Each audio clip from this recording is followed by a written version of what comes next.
evening. Hi there.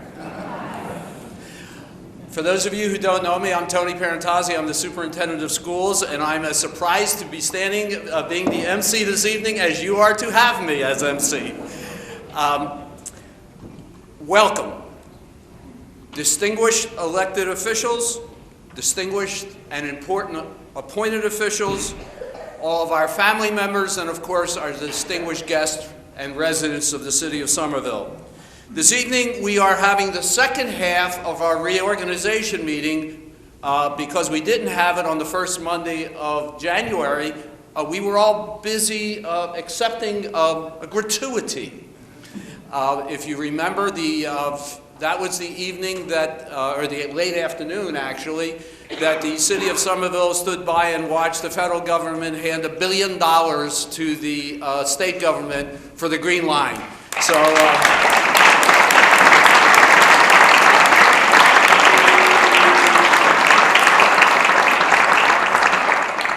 So we are actually in uncharted territory because this meeting, or a meeting like this, has never occurred before. So my first official act is to call this wonderful evening to order and to ask you to all stand and join with me as we say the Pledge of Allegiance. I pledge allegiance to the flag of the United States of America and to the republic for which it stands, one nation, under God, indivisible, with liberty and justice for all. Thank you, and be seated. Our first speaker is someone that I have known for many years, and we all are actually blessed to know him. It is my great pleasure to introduce the chairman for 2015 of the Somerville School Committee, Mr. Adam Sweeting.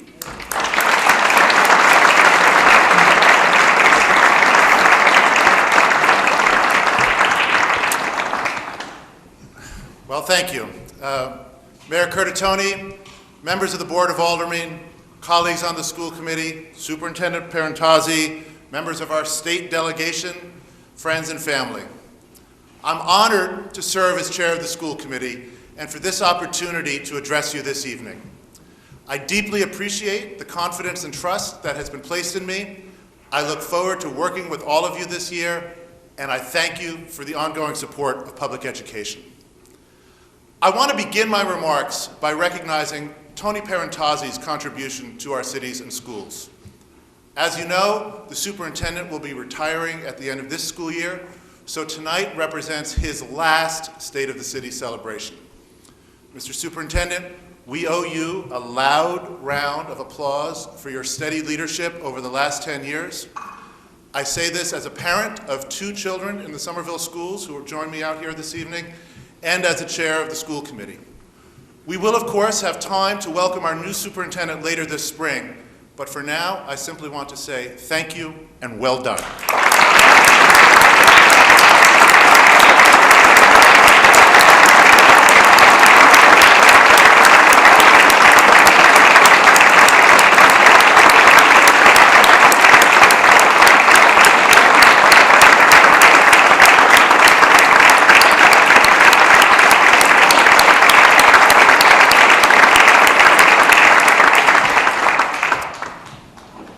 The recent past gives us much to celebrate. Over the last several years, the Somerville schools have seen undeniable gains to the point where we are now the top performing urban district in the Commonwealth, a distinction we have held for 2 consecutive years. Now, I'm not MCAS obsessed, far from it, but I want to spend a few minutes talking about these results. Our gains on MCAS have come primarily, though not exclusively, in the area of student growth percentile, which we typically call SGP, which to my mind is the only MCAS measurement that comes close to accurately assessing a district's educational impact. Unlike the simplistic raw MCAS score, which correlates almost perfectly with socioeconomic class, when we look to student growth percentile, we can track how much our students have improved compared to their peers across the state.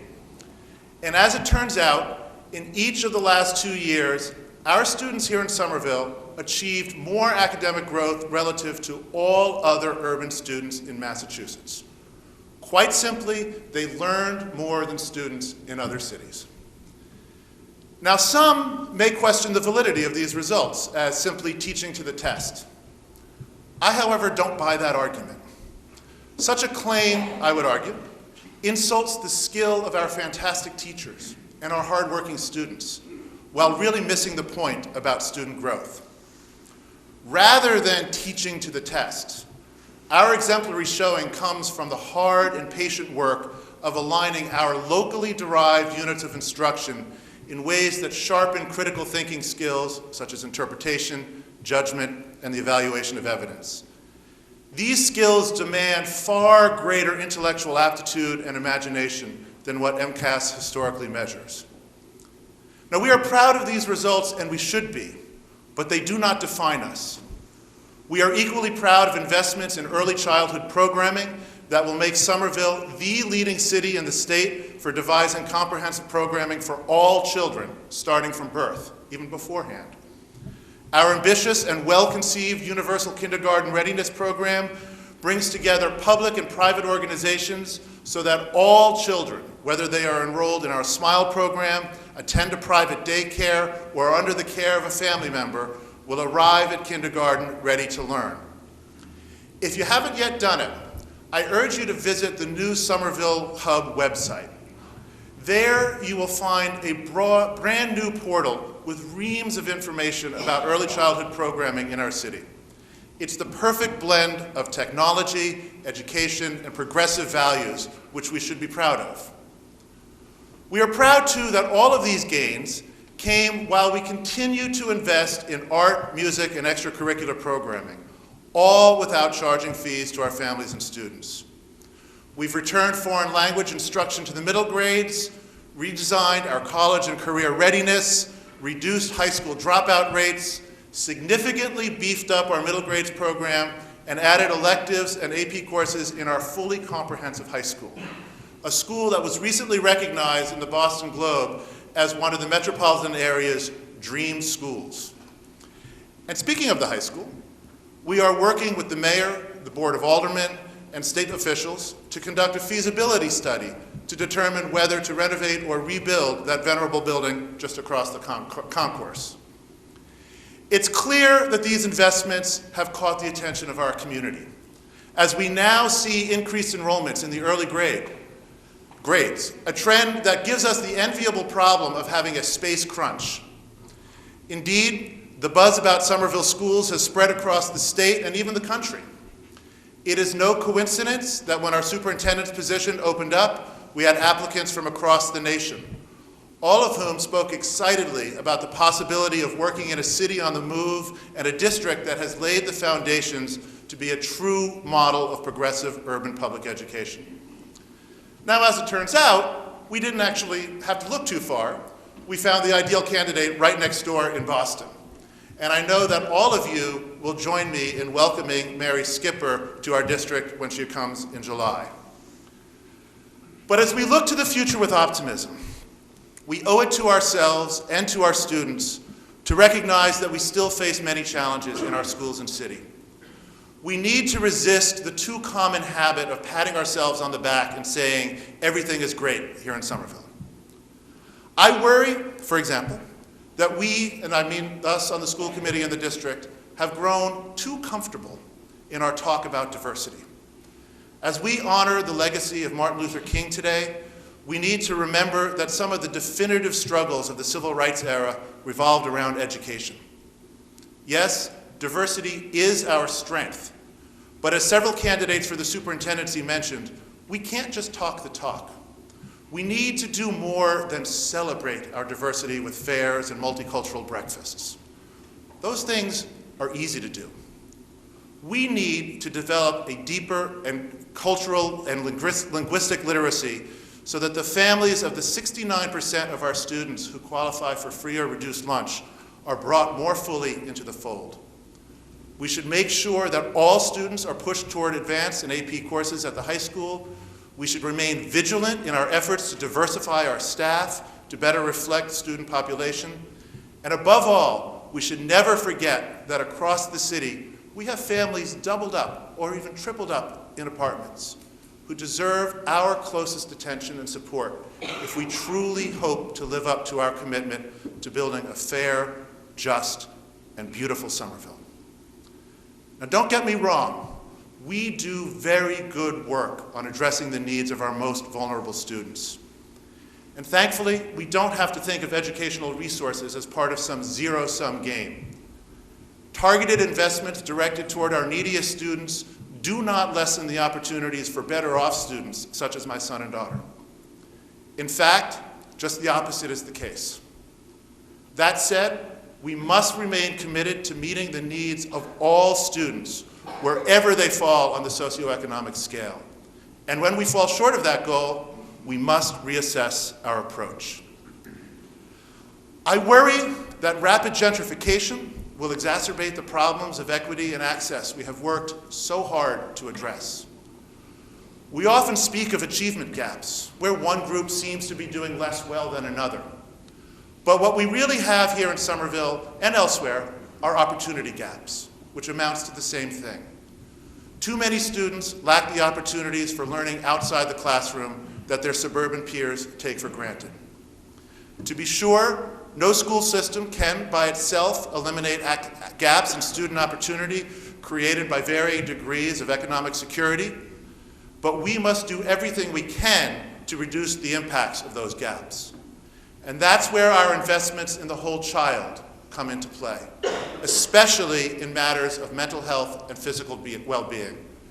For without these, children may never experience the deep, immeasurable joy that emerges from truly engaged learning.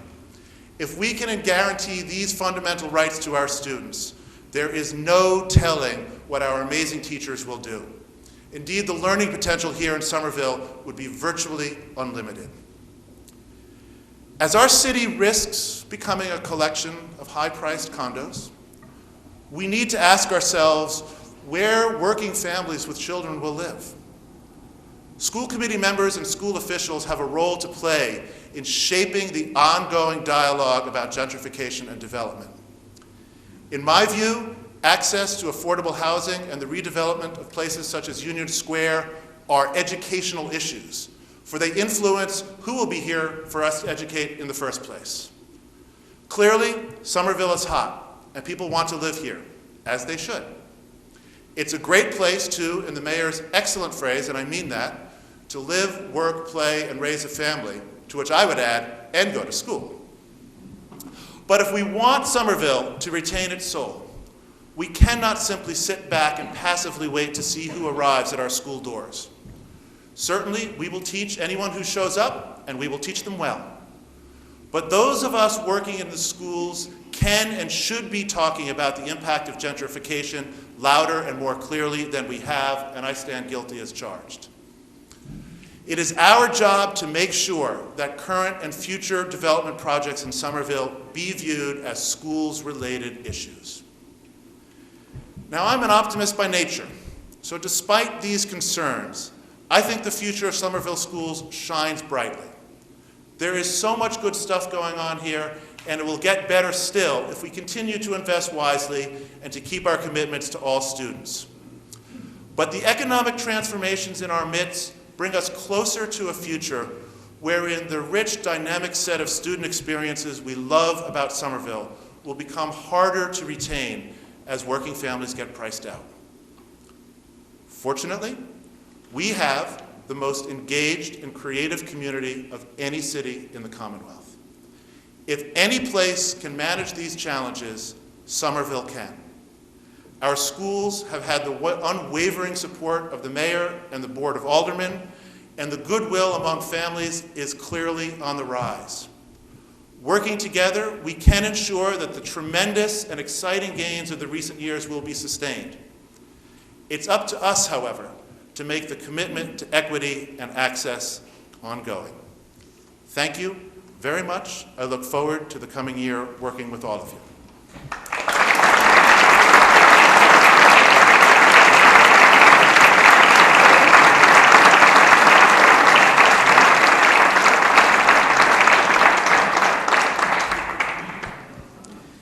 Thank you, Chairperson Sweeting.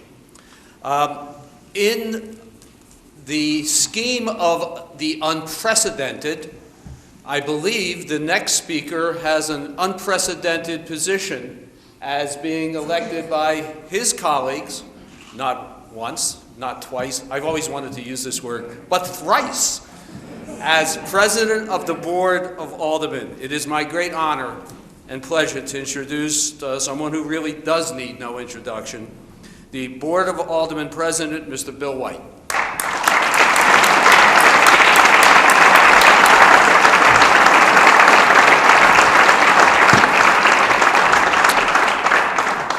Good evening, everyone. As I prepared this speech this evening, I thought back, now I'm going to really date myself, to a time when I was an intern for Congressman Tip O'Neill.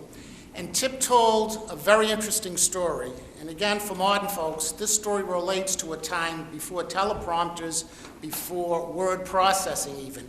It's about this famous politician from a community I don't even recall, but it was a very important night, and the politician appeared before the public, and he said, you know, we have very somber matters to address, and I spent many, many weeks laboring over a speech. I spent hours rehearsing it. But on the way coming over, I said to myself, you know, it shouldn't be something that's prepared. It is so important that I should speak from my heart. And so what the politician said is, I'm going to take this speech, I'm going to throw it in the corner, and I'm going to speak to you from my heart. And then Tip said, well, you know, that guy wasn't from Somerville or Cambridge, because if you're going to tell people you have a prepared speech and you throw it in the corner, you better be careful. Because what happened after the person delivered the speeches, somebody ran up to the corner, they unscrambled everything, they said, look, it's a blank sheet, blank pieces of paper, this guy is a fraud. I don't think he got reelected. So, and if you think about it, what Tip said is now, that wasn't bad, but what he should have done was instead saying, crumbling and throw it in the corner, he should have said, I'm going to take this speech, put it in my pocket, and now I'm going to speak to you folks from the heart. I, however, probably need some cheat sheets, so I'm going to keep this out here, but I want to thank my colleagues for having elected me as president now for the third year in a row. I'm really happy because it has given me an opportunity to serve on and observe our school committee, all the members here, Dr. Pierantozzi, and realize the important role that they have played in our community and the tremendous job that they've done in reshaping our schools over the past few years. And again, I can think of no better process than the one that was implemented in selecting the new superintendent of schools. At the risk of repeating words that some consider overused and now trite, it really was an open and transparent process. And it really did involve large numbers of our parents. And it won applause, I think, from many of the residents of our communities. And you know, after seeing a professional search company in operation, maybe the school committee should consider doing moonlighting and setting up their own independent search consultancy and getting paid to help other communities, because it really was an excellent job. Having grown up in this city and serving on this board for almost 18 years has given me an opportunity to observe and compare this Board of Aldermen with its predecessors. You know, through much of Somerville's past, many of the boards were divided between those who supported the mayor and those who opposed the mayor. Not really based on policy, sometimes based on personality, sometimes based on the fact that the anti-alderman had supported the opponent who ran and lost for mayor, and their hope was if they could gum up the incumbent mayor, their guy or you know, his anointed could become mayor. And you think back to those times, it would be something like if the mayor put in a resolution to have apple pie, the city pie, the opposing alderman would say, wait a minute, how about blueberry pie? We've had a history of blueberry manufacturing in the city. And then you would have Section 13s in the Board of Aldermen and all kinds of commotion. Fortunately, we don't have that kind of Board of Aldermen today with the problems that the city faces. Then we've had boards that I would consider more like a board of directors, where they pretty much gave the mayor whatever the mayor requested, as long as it wasn't viewed as outrageous. But I believe over the past couple of years, our board has become rather unique in the history of the recent city of Somerville. Clearly, it's not driven in its decisions to block the mayor, simply doing opposition for the sake of opposition. It's not a board that also gives lip service to its constituents. I see it as a board that wishes to exercise the powers given to it under our city charter and under state law, with members who bring their concerns and solutions to the table for discussion and trying to make our city a better city for all. This is the type of Board of Aldermen that I believe this city needs, with all of the problems and opportunities facing it. I simply call it an activist Board of Aldermen. And let's take some examples of this board's activism. 2 years ago, when many citizens were outraged over the practice where aldermen appointed their successors, this board changed its rules and then the city charter to eliminate the risk of political favoritism playing a role when aldermen departed.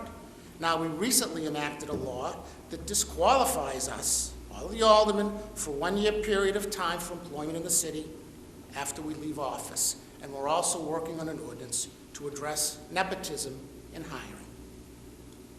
All of these, I believe, are examples of an activist Board of Aldermen. And now, most importantly, with the Green Line coming to Somerville and all of the changes that result, many will say that having this Board of Aldermen is fitting, just, and necessary for our community. For let's make no mistake about it. When that Green Line funding agreement was recently signed, the die was cast for our city to change. It is inescapable. Whether it is the death warrant for the Somerville that many of us know and love, or whether instead it becomes a valuable resource to be used to benefit us all, will be determined to a large degree by the decisions that the city government makes in the next few years. Instead of calling this 2015, I sort of think of it as Yogle 1, Year of the Green Line Extension 1, and maybe it can be used as a device to measure as we go forward. In Yogle 1, we will see tremendous development pressures hitting parts of the city that we have not seen before, but what we have experienced in other parts of the city. And when you think about it, almost the entire city will be within a walking distance of a T-stop.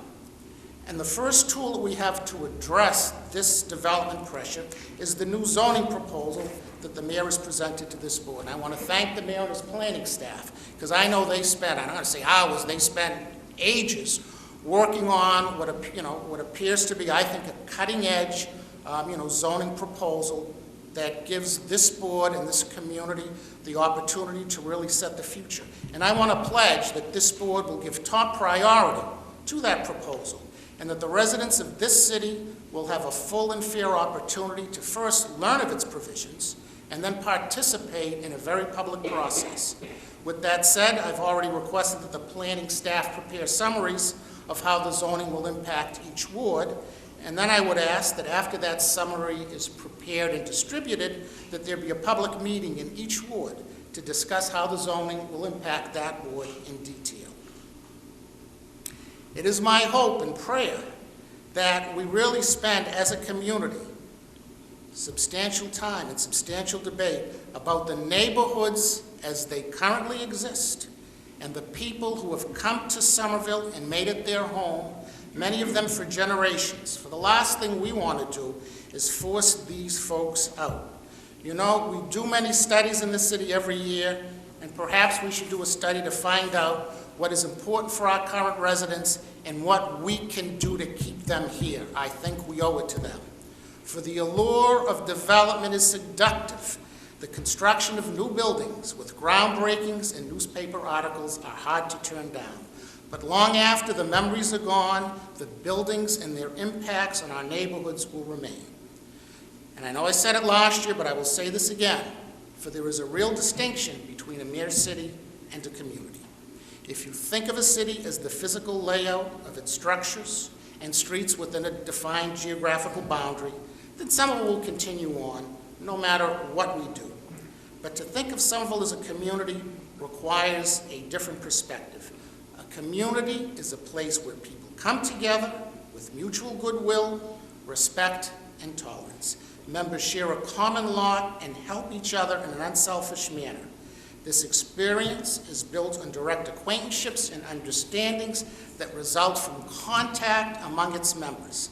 This type of a community cannot be created or maintained in a city where a large number of its residents are transient, because Transient residents do not have any direct contact or really develop acquaintanceships with their neighbors. And I know some people say, but why do you keep moaning and groaning about this? And I think it's because of the Somerville that I grew up with was not confined just to the geographical Somerville, but it brings to mind a point in time in American history where working class families, the folks were able to earn a decent living. They had 40 hours a week, paid vacation, many of them had medical care, they had pensions. It was a time in the history of America that we don't see anymore. So I think of the youth in my growing up in Somerville and then seeing that world and seeing it now really disappear. So when I go to like a high school graduation, or today, Martin Luther King Day, we saw a large number of Somerville youth artists in the making, and you wonder if what you read in today's statistics, that 1/3 of them will be condemned to live with their parents until they're 35 because the economy doesn't provide enough jobs, or if they do get a job, be lucky to make minimum wage, or some of them will have to work 2 part-time jobs. Forget about meaningful insurance or pensions. It's a much different world. So we can't bring that world back, but we can do whatever we can in a place like Somerville to try to maintain what we can. So again, I apologize for digressing. Going back to the zoning, in reviewing this zoning, I think we have to ensure as a city that we have good commercial development. I know the mayor and our planning staff stresses it as well, such as office space, biotech, research and development. For there is a risk that we will lose too much of our developable land to residential development.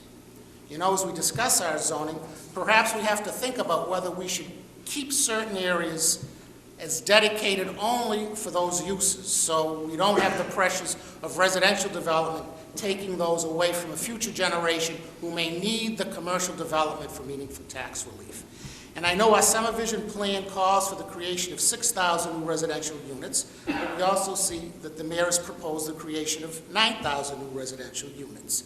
Now, I know residents have contacted me, and I know some of the other aldermen, about whether it's best for our city to increase our population by perhaps 18,000 new residents with the demands that will be placed on city services. Of course, housing is a regional problem, but Somerville already is the most densely populated community in Massachusetts with a limited commercial tax base to begin with. So would it be equitable if it's going to exacerbate those problems here, where there are other communities in the region with a much larger tax base and more room for expansion? Again, this is an activist board, so we ask these questions, we raise the debate, the community participates, and we will then act accordingly. And there's another I'm just bringing to mind so folks again can focus on what I consider to be an activist board versus an obstructionist board. Now there's a request for this board to take property by eminent domain to house a newly located fire station from Union Square. I think everybody agrees that that Union Square station needs to be moved. Now in exercising its due diligence, this board of course must ask questions about the financing of that, the soil conditions, and the impact of the move on the fire response time for other affected areas, especially down Somerville Ave from Union Square to the Cambridge line and Prospect Hill Towers. I don't think our residents would expect less than us, asking these types of questions. And with the hot real estate market, the city must also be prudent with regard to increasing its debt. I've been on the board for a while, and we've seen the impact that the stock market and problem financial institutions can have on a national real estate market and our own. We cannot think that because the green line is coming, we are invincible, nor should we cower under our desks in fear. Instead, we need a balanced approach that recognizes that development and change must be realistic and prudent, phased in an appropriate fashion. I think back it was a solid balance sheet with manageable debt that allowed our city to survive the last couple of recessions relatively unscathed. And I know, and sometimes the press doesn't play it up, but we do have a number of funds that we've set aside for reserves, to protect us. So we are taking steps, I believe, in that measure. So, as we begin Yugal 1, the time has come for us all to work together to try to create a landmark city. Our residents cry out to us to manage growth, to preserve our residential neighborhoods, and reinvigorate our sense of community. If we can do this, we will serve as a shining example for other cities. But if we do not, then the Green Line expansion will be remembered as something that changed Somerville beyond recognition, and that the qualities that people came here to enjoy for the long haul is gone forever. I believe that this board recognizes its obligation to perform, and I look forward to presiding over it. Thank you all.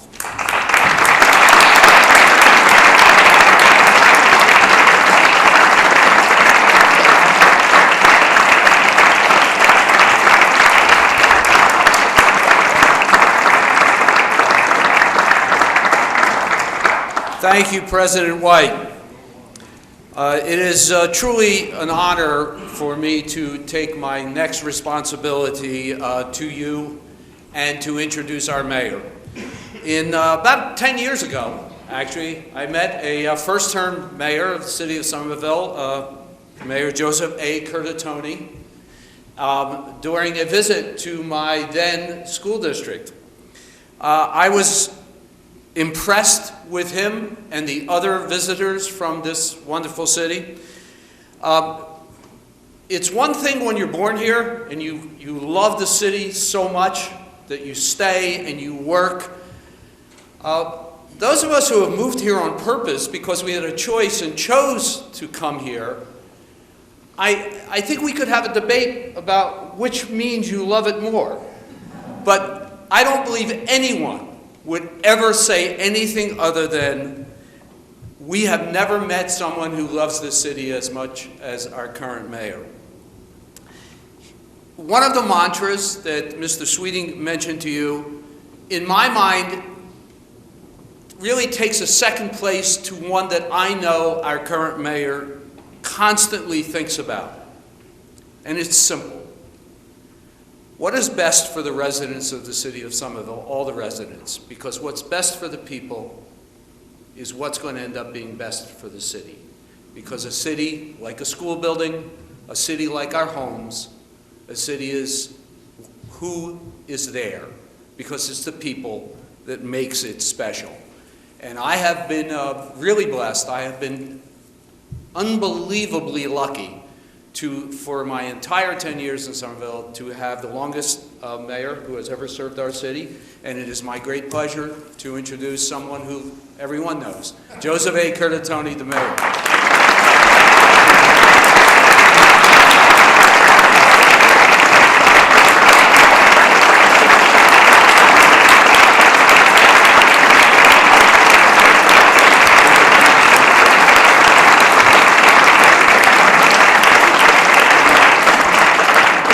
Thank you.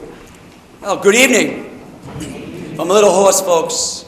I had a long bus ride back from a hockey tournament in Quebec City, and nothing like a long bus ride with about 40 adults and children, and it was very long, trust me.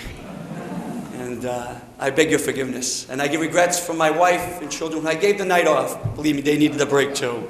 But good evening, President White, Vice President Valentine, Chairman Sweeting, and Vice Chairwoman Norman, and the honorable members of the Board of Aldermen and School Committee, and our state delegation, Superintendent Parentozzi, former Mayor, my good friend Dorothy Kelly Gay. Let's give her a round of applause here.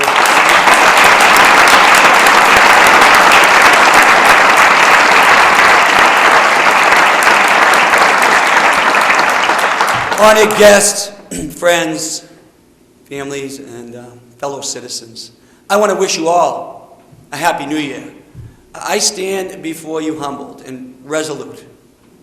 I'm humbled every day for the past 11 years because I've had the privilege of representing our community. I mean, it is a serious task, sober and demanding, but also one filled with great joy. And I want to say to my wife, although she's not here, I am indebted so much to my wife Nancy and our sons. Cosmo, Joey, Patrick, and James, and my mother, Maria, and all my family. My niece Isabella's here tonight for their patience and support. Before I'm a mayor, I'm a father and I'm a husband. And every day when I go home, it is my family that reminds me why public service is my vocation. It is our job as public servants to make the lives of the families and people in our community better. Last week, we lost one of those dedicated public servants when Jimmy McCarthy passed away. So I'd like to take a moment to honor him.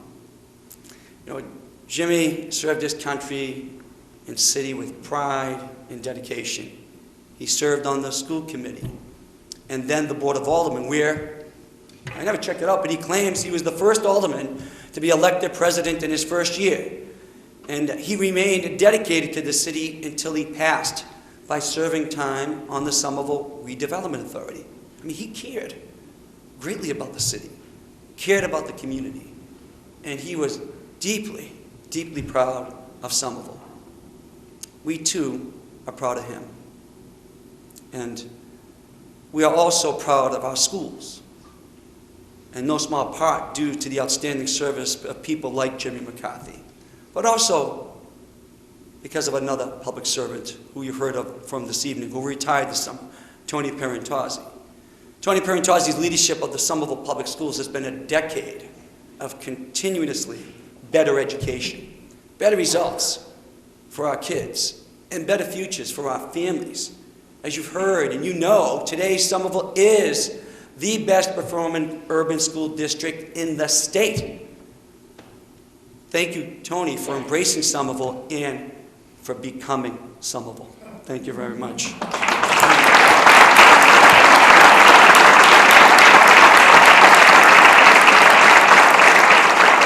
And as Tony leaves us, new leaders arise, re-energizing our efforts. We will welcome the new leader of our schools, who officially takes the reins from Tony this summer, Mary Skipper.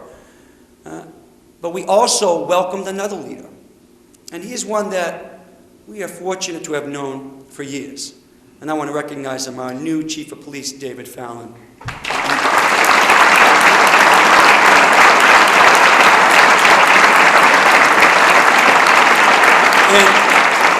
In his 16 years on the force, Chief Fallon has exemplified the community-based approach to protecting our people that is the foundation of today's Somerville Police Department.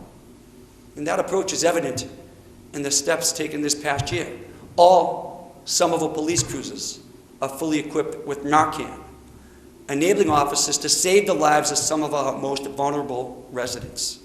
We were the first city in Massachusetts to pass a local trust act to improve public safety and prevent the flawed and now ended federal secured communities program from breaking apart families.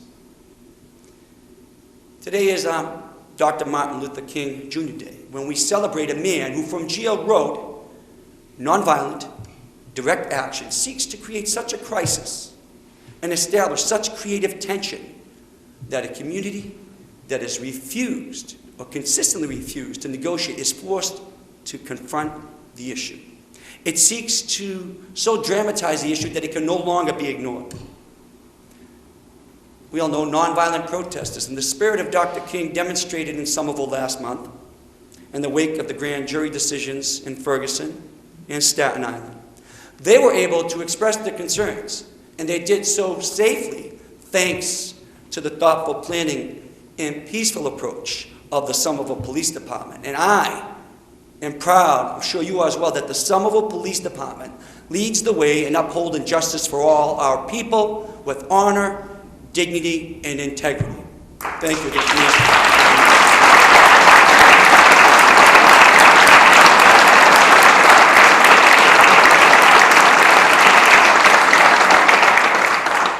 Our reform, working together of our police department into a model of community policing, is one of the many accomplishments that we have achieved together. Another accolade we can rightfully be proud of is the best-run city in Massachusetts. But our community's aspirations have always been more than simply having an efficient and effective government. We know that government can do more. It can change people's lives for the better. But cities cannot be led by mere managers seeking the highest rate of return. As Robert F. Kennedy pointed out in 1968, our gross national product measures everything in short except that which makes life worthwhile. Government has a critical role to play in the shaping of the future of every person who lives in our community. When it comes to improving the lives of our people, government is not just an essential player, it is the essential player. 1 year ago at the inauguration, I vowed that we would intensify affordable housing efforts and that we would do what few cities have done. We would expand those efforts to include middle-income families so that our working middle class is not squeezed out of the city. We then launched the Sustainable Neighborhoods Initiative, and we submitted a new zoning code that goes beyond a simple expansion of our housing efforts. Our proposed code includes some of the most ambitious inclusionary housing requirements in the nation, and that includes requiring the creation of homes permanently affordable for middle-income households. I said we would preserve artist and maker spaces and live-work buildings through new fabrication and arts districts. So we then submitted a zoning ordinance overhaul that accomplishes just that. And that goes further to require that new buildings in transformational districts like Innerbelt and Brick Bottom reserve 5% of their floor space as leasable, creative, and maker space. I said we'd launch a program to link local jobs with local people. We then launched our first Source Jobs program with our partners at the SCC. We partnered with Federal Realty and SCC on job fairs at Assembly Row.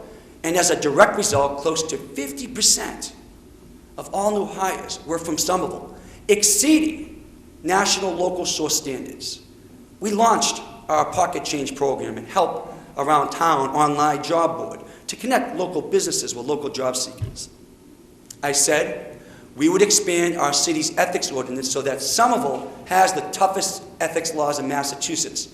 And I am working with the Board of Aldermen to do just that. I announced the community budgeting process, and then based on the priorities you shared through that process, we increased our investments in education, arts, culture, recreation, public health. 1 year ago, we said, and then we did. We followed through on each promise. We also look back at what we accomplished together over the past decade. The establishment of Somerville's new legacy as a model, a national model of smart, efficient, effective government. Now, we established that legacy by measuring, then managing. But that budget document, budgets as a whole, they don't tell the whole story of a community. And if we hold Kennedy's words dear to us, we cannot be satisfied just with good management. We're going to aim higher. We aim to tackle not just the issues that we face in Somerville, but the seemingly intractable questions that plague every city: affordability, education, climate change, mobility, public health, the social progress of all our people. We've learned how to think differently. Now, we need to challenge ourselves to think bigger. We have to. Our nation is undergoing the greatest demographic shift since the 1950s with an historic return to the urban core. And the cities that plan and build for that future are the cities that will be successful. Somerville will be successful. Why? Because we have always dreamed big. Because as Kennedy also once said, we dare to feel greatly so that we can achieve greatly. We have an entrepreneurial spirit. We have a passion for curiosity. I mean, Somerville is not a community satisfied with pat answers. We understand that there is no such thing as a simple answer to these complex questions. Systemic problems require systemic solutions. So we must do the hard work to solve our complex challenges if we are going to realize our shared hopes and dreams. We aim higher. And those hopes and dreams start and end with one idea. And let me be clear. Every person who wants to live in Somerville should be able to live in Somerville.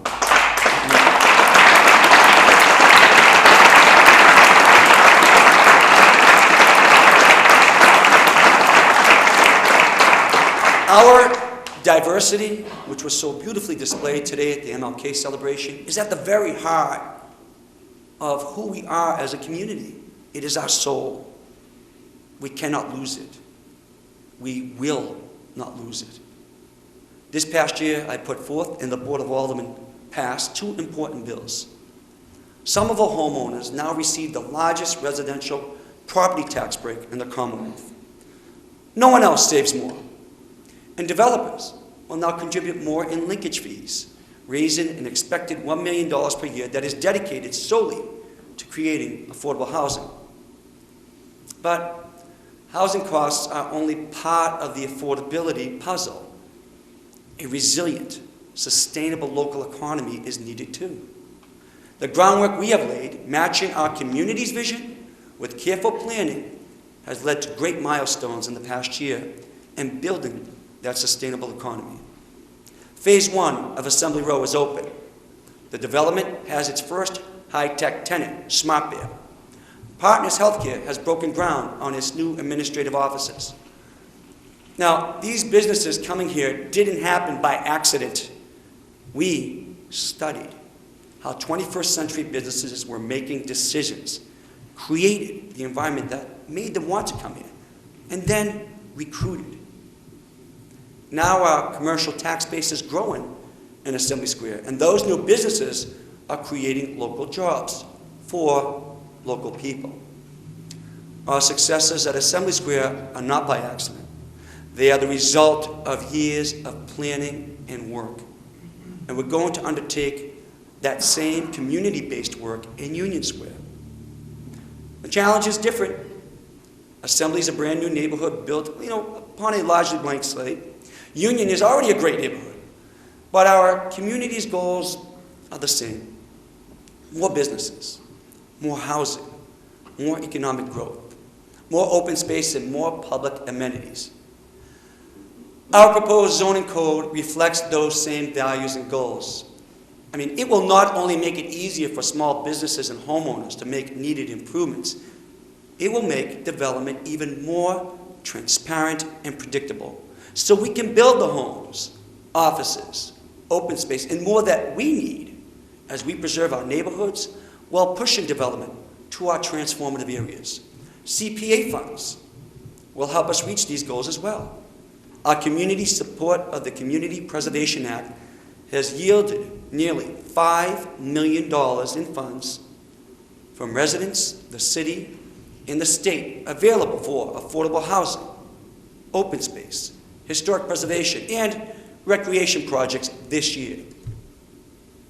Bond rating agencies specifically cited our economic development strategy when Standard & Poor's raised our bond rating last year 2 spots on its scale to its second highest rating.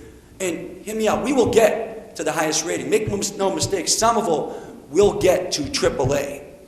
Moody's also reaffirmed our highest ever rating. Those agencies cited our conservative budgeting. There's not a single dollar in our budget that has not been scrutinized by this board or the public, weighed and measured, as well as by my administration. And the budget reflects our values, which is why our schools, Mr. Chairman, remain the largest piece of the budget. And Somerville schools have realized envious accomplishments this past year.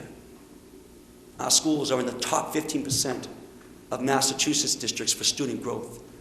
And as been mentioned, we are the only urban district in the top 15%. Our universal kindergarten readiness strategy is accelerating. We have our first director of early education on board, and the innovative new Somerville Tufts Enhancing Leadership, Literacy, and Readiness program with Tufts University has begun, which will further improve the education of our youngest learners and what they receive in the classrooms. Our schools are already thinking big, and are going to think bigger. The Summer Promise Initiative is accelerating its goal to use data from tracking student improvement, analyzing it, and using the results to shape our educational programs and priorities.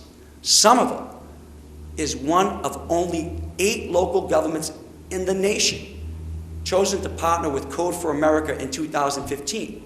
Code for America Fellows will help us take our student data system to the next level.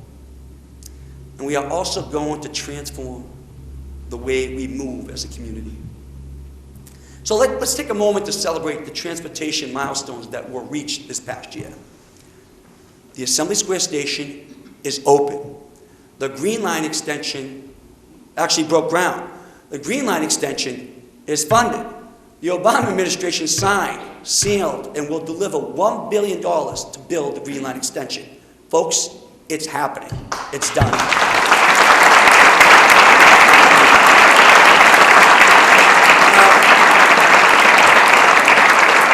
What I love about the resiliency and perseverance of this community is that we heard a lot of people over the years say that we'll never get that station in Assembly. We heard a lot of people say that Green Line extension, that'll never get funded. You knew they were wrong. We kept fighting for it. The Assembly Station is open. The Green Line extension is happening. And alongside that Green Line extension, the state has agreed to fund and build the community path extension all the way to Leechmere.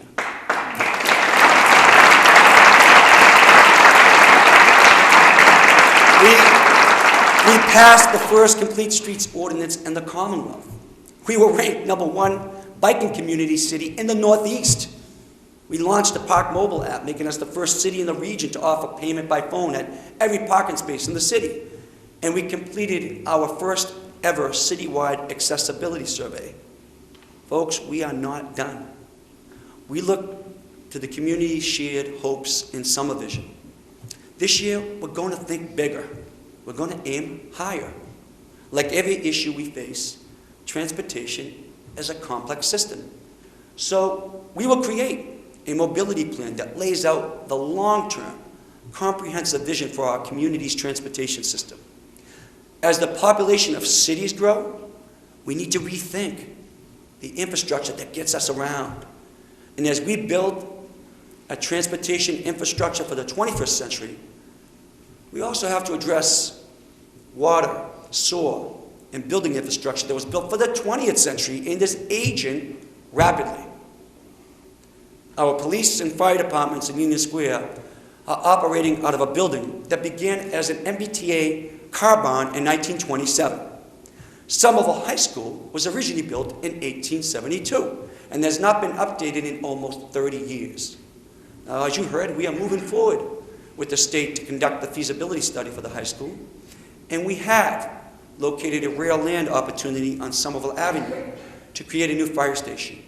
And we will be working, along with the Board of Aldermen, to find a home for our police department, which will give them the location and physical resources they need to keep our community safe.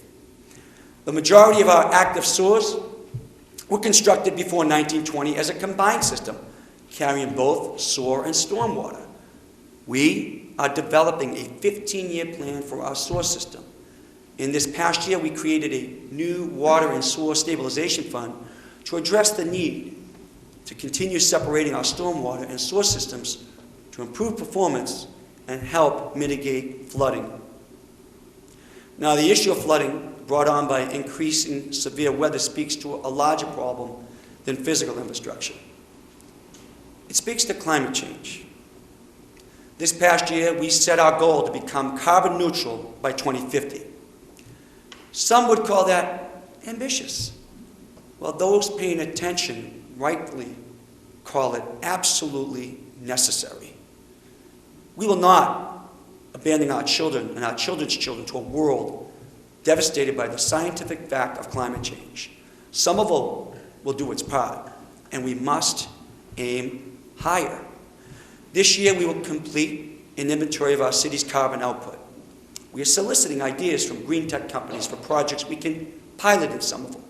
We are still asking our retirement board to divest from fossil fuels now. And this spring, we will launch a new green tech program that will nurture the creativity of 21st century entrepreneurs while helping us reach our carbon goals so that our future will be a healthy one for our planet, for our children, and for all who come after us. Securing the long-term health of our community needs a holistic approach. The opioid addiction crisis we face today needs that holistic, community-wide approach too. A little more than a decade ago, we faced an epidemic of opioid abuse among our youth. We beat back that epidemic through a collaborative approach that tapped into the wealth of resources in our community and addressed the problem from every angle and before addiction began. Today, the entire nation faces an epidemic, and we are not immune. Our first responders are now equipped with Narcan, but the work of saving a life starts long before anyone dials 911 and continues long after. We need, as a region, a state, and a nation to invest in prevention, education, intervention, treatment, and support for those in recovery. In Somerville, we will not only treat the symptoms, we will treat the disease of opioid addiction. So together with our community partners, with survivors and their friends and their families, we will once again beat back this epidemic.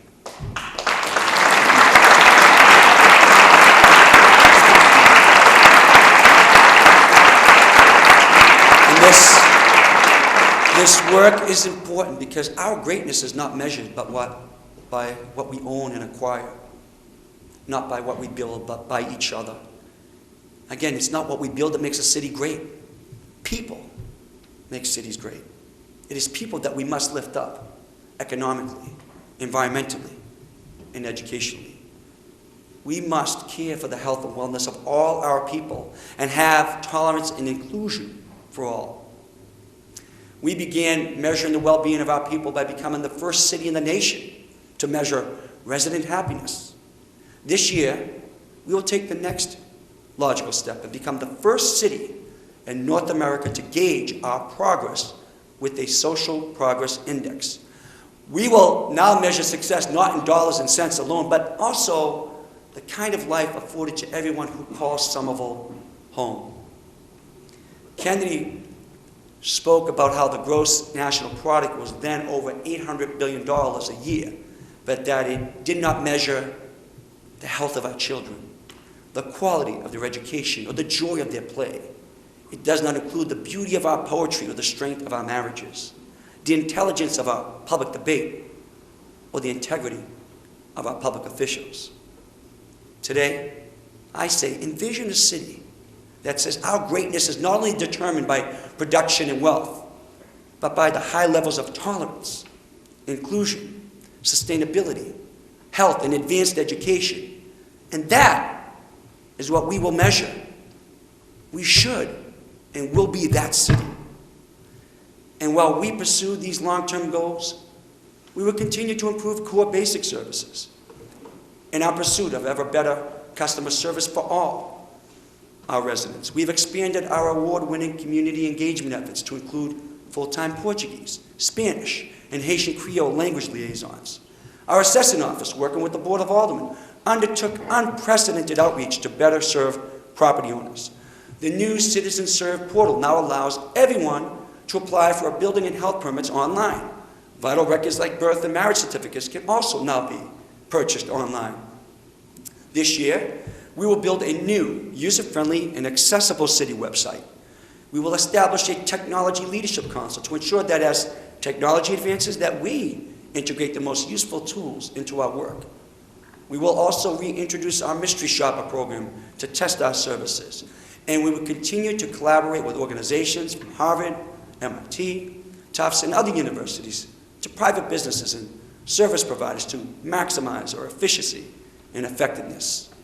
I mean, we want good ideas, no matter where they come from. Together we have achieved a level of success that nobody outside these 4 square miles thought we could. But we knew we could. We all fought for the Green Line extension. We all advocated for the Assembly Square station. We've all worked hard to bring more businesses and jobs to our city. We are succeeding. That also makes things more complex, and new challenges arrive. But we have achieved today's successes together, and we will tackle these new challenges together. We will continue to invest in our community and invest in our people. People are what makes city great. You make this city great. A year ago at the inauguration ceremonies, we celebrated a decade of progress together. Tonight, we challenge ourselves to achieve another decade of progress together, and for all of Somerville. Let's aim higher. Thank you.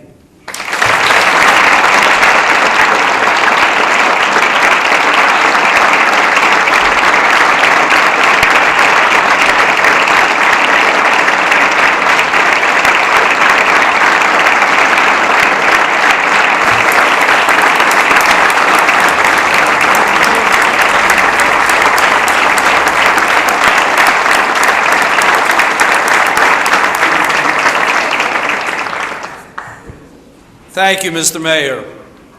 Well, I believe I speak for all of us here and all of our viewers at home that this evening's words, speeches demonstrate that without a doubt that the leaders of our community reflect and are in fact emblematic of our community. They stand one with us. They stand for more good things in our city. They stand with a heart and with a soul and a conscience. They lead the way. Our city has outstanding leadership. I, for one, as a resident, want to thank you all. Thank you for coming. Thank you for viewing. Have a wonderful evening.